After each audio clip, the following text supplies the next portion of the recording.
While I was in the phase of high school and skipping school all the time, I had a friend whose uncle owned an airplane.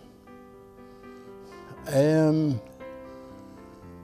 about the time I was 13, he and I would skip school and go out and fly his uncle's airplane without him knowing it. So I had been flying since I was 13 years old. 4 or 5 times a month, he and I would go out and roll the plane out of the T-hangar and we'd go up flying. I don't think his uncle ever realized that we were putting as many hours on that plane as what he did. We got to be pretty good at it, and that's where I learned to fly.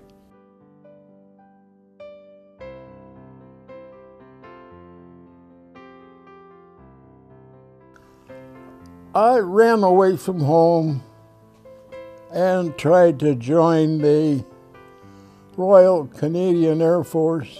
About 3 weeks before I was 17, I ran away again, and this time I wanted to join the regular Navy. The recruiting office was in one of the little rooms in the LaSalle Street train station in Chicago.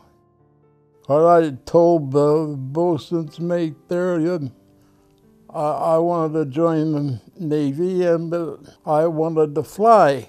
He said he was going to see to it that I would get to pre-flight school with all the experience that I had of flying.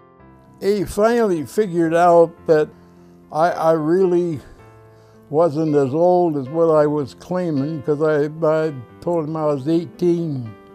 He said, but you gotta take this piece of paper home and have your mother and father sign it.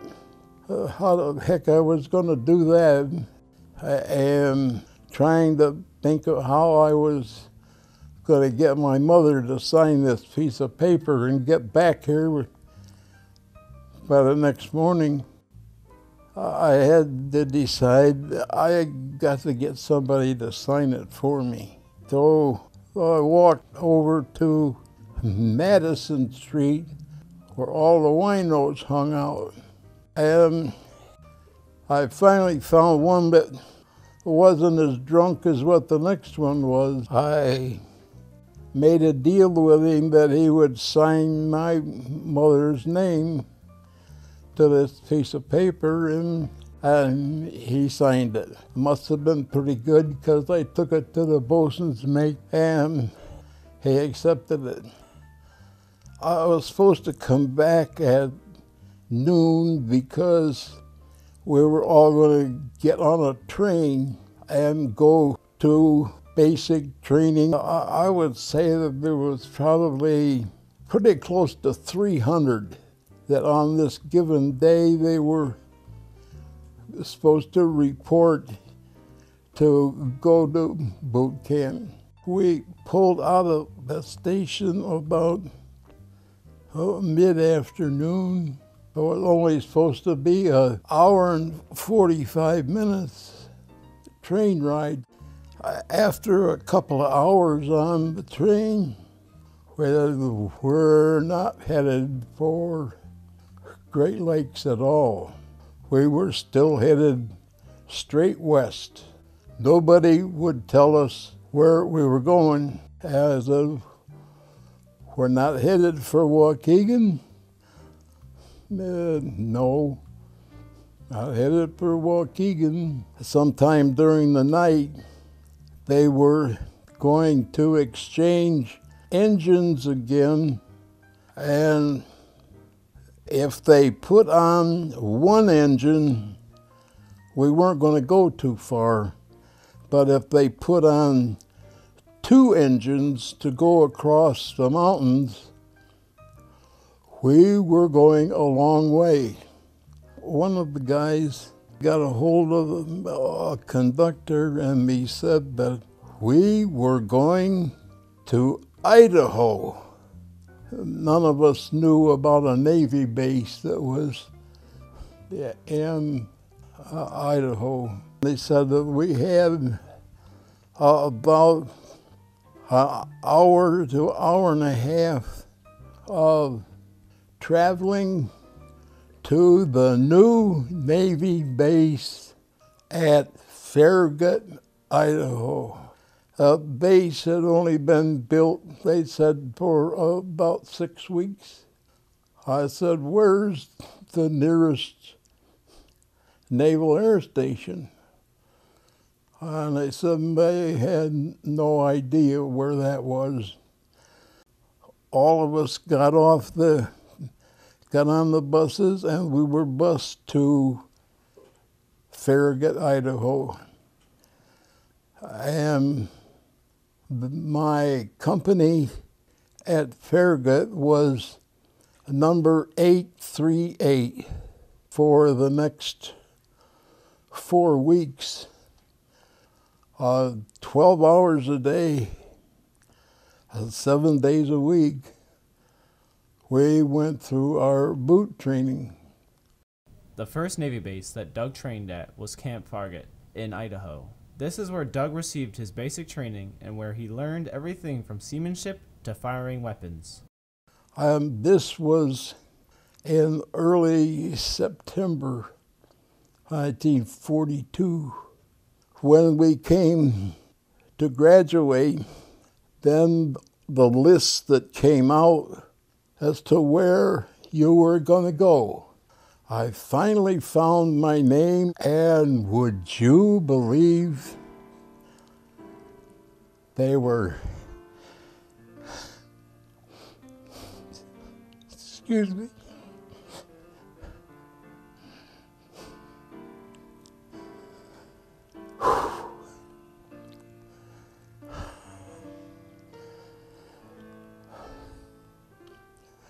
what Chief Hendricks told me was the truth. I was being transferred to Fleet Air Wing 14 in Seattle, Washington, and I was very overcome.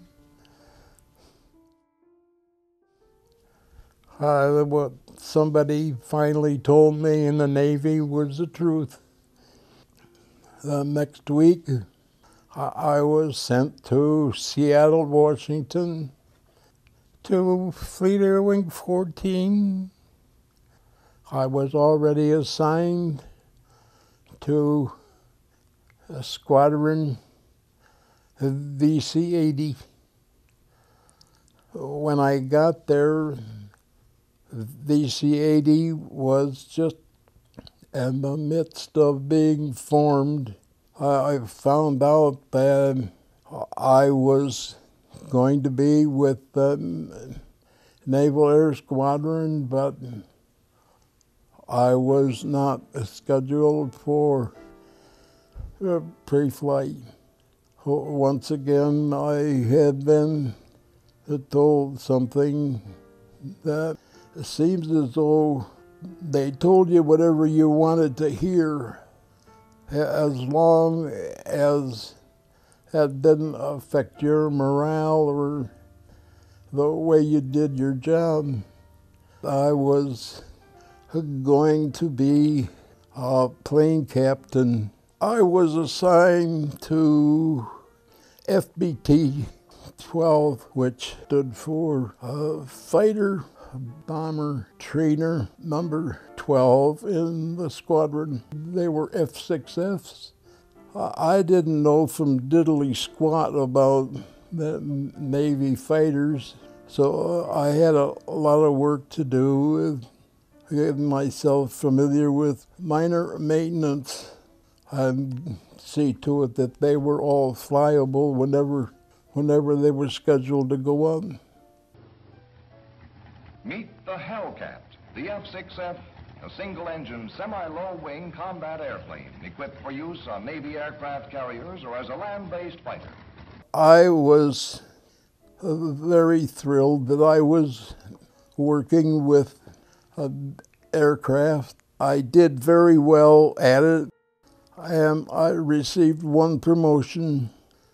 The squadron was being moved to North Bend, Oregon. In North Bend, we were sent there to do weather flying. That's when I did another bad thing.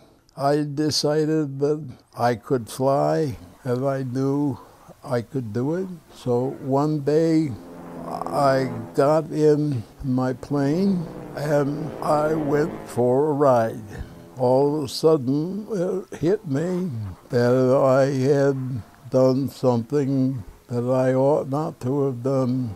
And when they put me up before captain's mast, which is what they do when they arrest you, they told me that because the Navy needed people to man their squadrons, that I was not going to go to the brig, but I was going to receive 4 weeks of suspension. And I considered myself to be very, very lucky. I served out my 4 weeks of suspension.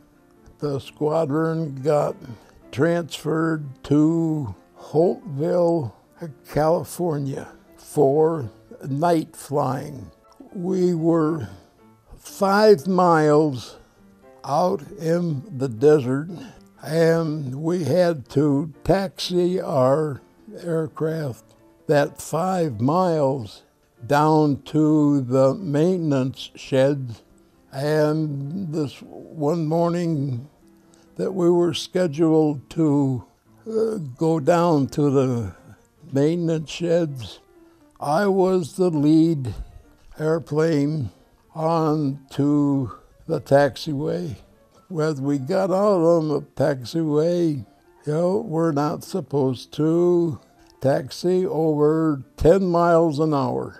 I got carried away, and pretty soon I was doing 40 miles an hour, and I could feel it on the stick.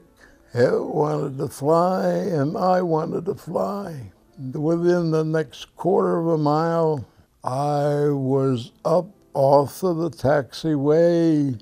It just overcame me, and I took it up to about 50 feet, about a half a mile from those sheds.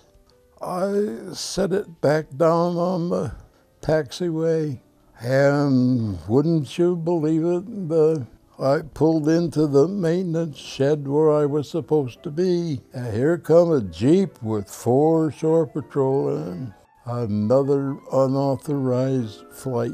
Well, this time I didn't get a month suspension.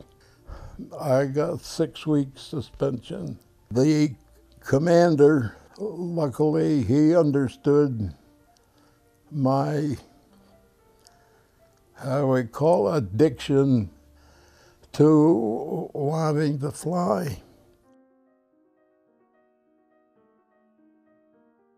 The 4th base Doug was at was Camp Pendleton, which is an embarkation camp in San Diego, which meant it is where soldiers would go before they were deployed. While at Camp Pendleton, after hopes of finally being deployed, Doug's squad discovered they did not have enough plane mechanics. Doug volunteered to go to mechanic school. Even though he had been misled again, he pursued to become a pilot. We had to have 10 plane captains sign up for school, And the school was going to be, would you believe, in Chicago. Once Doug finished mechanic school, him and his squad went back to Camp Pendleton, where they were deployed on the USS Prince William on Christmas Eve, 1943. The aircraft carrier CVE-31 was classified as an escort carrier. The carrier could only carry 24 planes and was not fast enough in the water for them to take off. But in emergencies, there were 2 catapults to launch the planes off. The ship's guns were only on one side and could not turn 360 degrees. So to fire in certain directions, the entire ship had to turn. We were Squadron VC-80. We were aboard the Prince William and sailed for the South Pacific. So our first port of call was an island in the Solomon Islands.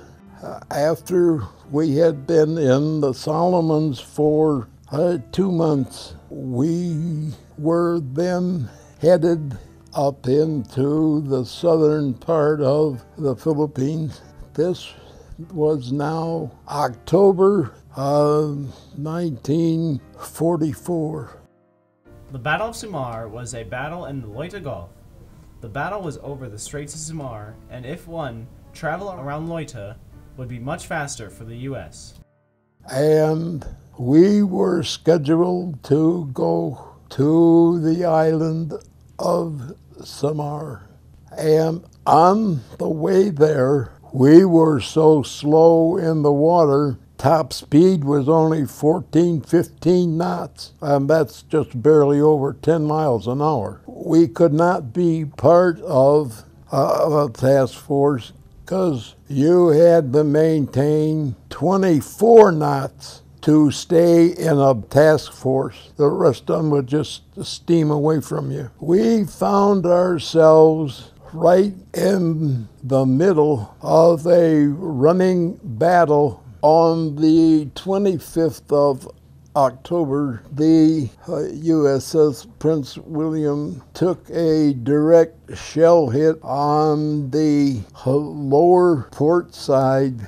Consequently, we had a very big fire.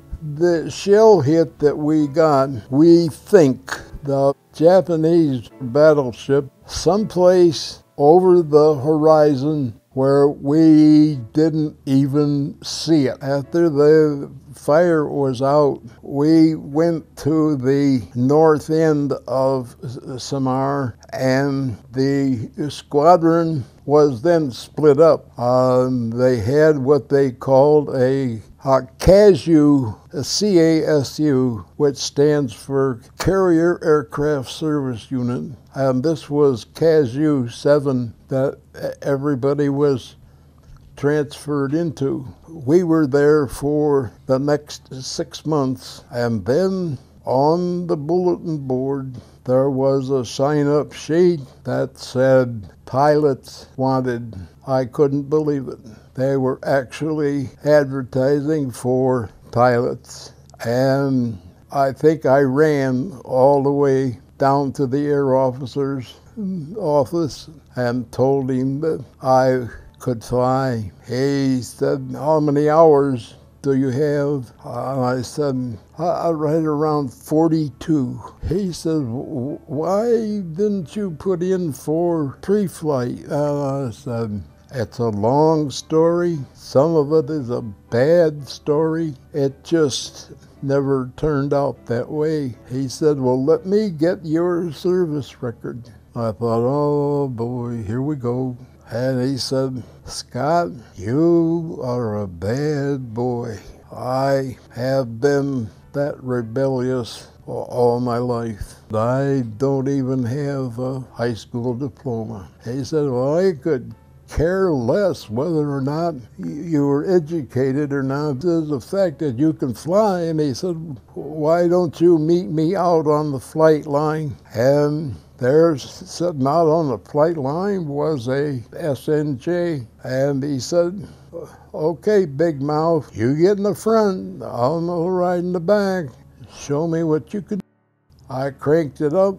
I flew around the island about 5 times. I set it down. He said, we want you to ferry new planes coming in to our airfield where we condition them for combat about the next 3 months. That's exactly what I did. Then he came to me and said, would you like to transfer over into an observation squadron? I said, of course. We have a wing of 4 SB-2C dive bombers that he said you will fly sorties on, looking for Jap movements between islands. We're going to put you as wing commander. And I said, are you sure this is all there is to it? And he said, no, you're going to get shot at. Just about every island that you're going to be flying around. So for the next year and a half, we flew from 6 in the morning till sometimes 6 or 6:30. I racked up almost 3,000 hours flying. I volunteered for every flight that was posted on the board. There were 4 of us in the wing, and say that the island is here that we're going to, at our group of islands, and 2 of us would peel off and go to the left, 2 would peel off and go to the right, and then we'd go over about 5 or 6 islands.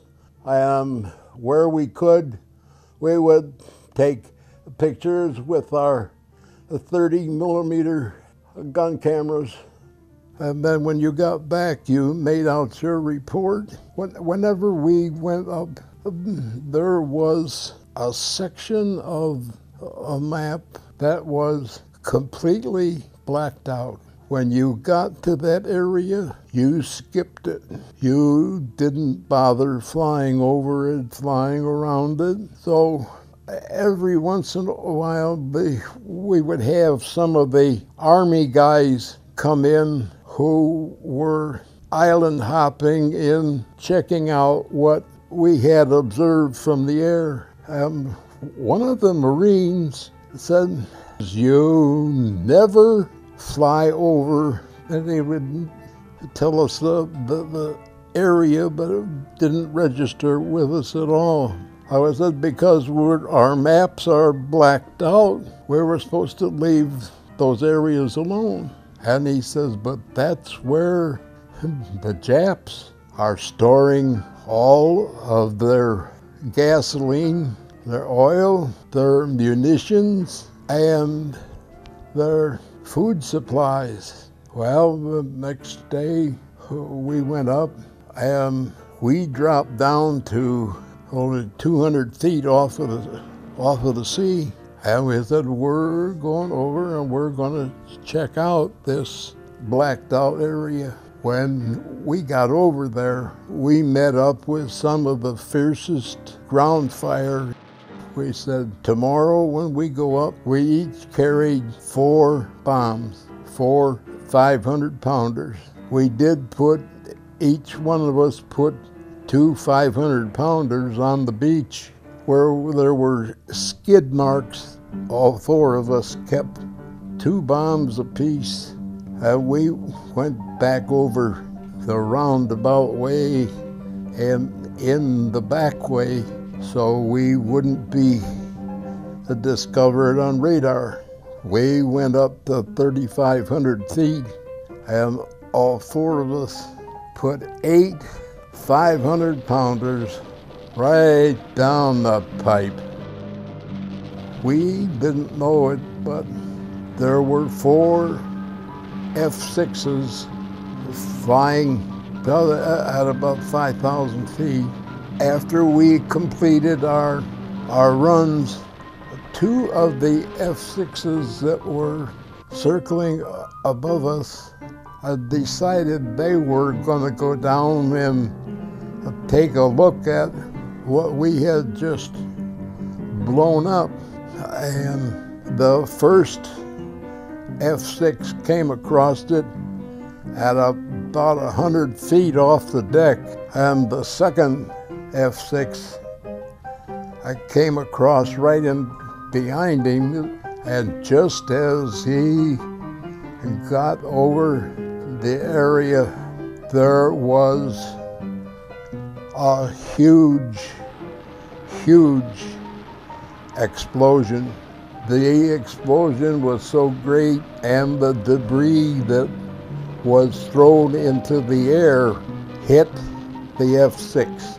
And all of a sudden, radio silence was broken, and all we could hear was, "I'm hit, I'm hit." He had the smoke and fire coming out of both ports on his engine.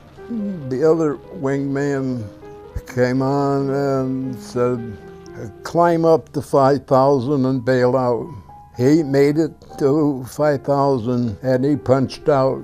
We watched the parachute come down and into the water, and the pilot was okay, and they had him back to Samar not even 15 minutes after we landed.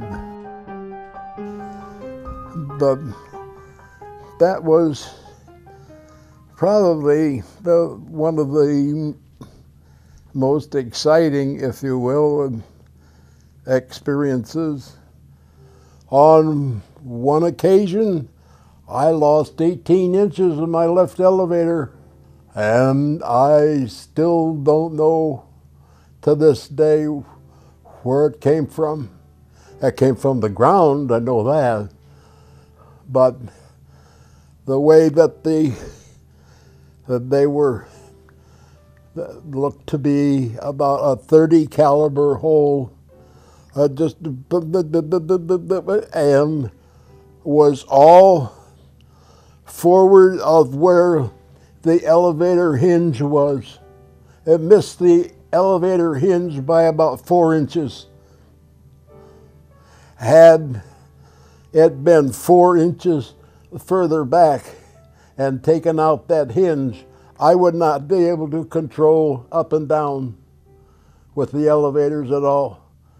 I'd have had to take it up and punch out. It just seems like it was just last week. After the war was over, we kind of separated. I think the squadron had 2 reunions in Chicago. Then after that, we kind of faded away, and each one of us went our own way. Once you make a commitment, come hell or high water, that commitment comes first. And that's when we got married. We've been married 67 years. I think the first time I took her up, she loved it. She really did. When you get handed your marriage license in exchange for your pilot's license, not too much you're going to do about it. Saturdays was my day to babysit all 3 of the kids. What better way than to take them out to the airport and strap them in the seats and turn on the radio and go flying. The last time I flew was on my 85th birthday. When we came down, Greg said, well, how did he do? And he said, he can fly with me any day. So at 85, I could still do it.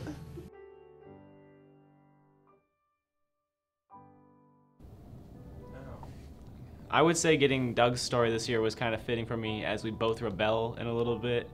But his rebelling is probably way cooler than mine, as he would go flying and I just sneak into school and stay way too late to work on his documentary and perfect it.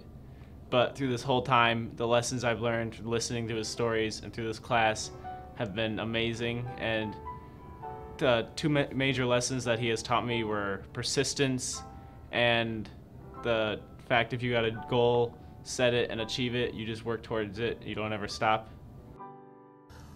Set your goal and do it. I was bound and determined that somewhere, somehow, I was gonna fly. And I suffered for it, yes, because I was not supposed to do that. It's just been an amazing experience, this class, and listening to Doug's stories and working on this project that I can carry throughout my entire life.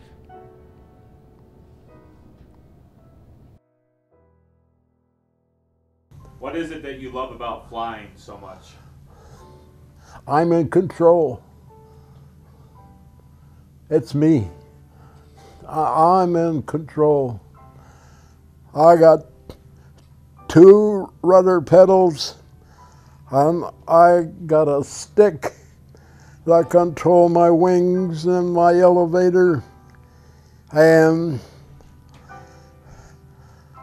I could do whatever that plane would do, and I knew it, and I was in control of me and what I was doing.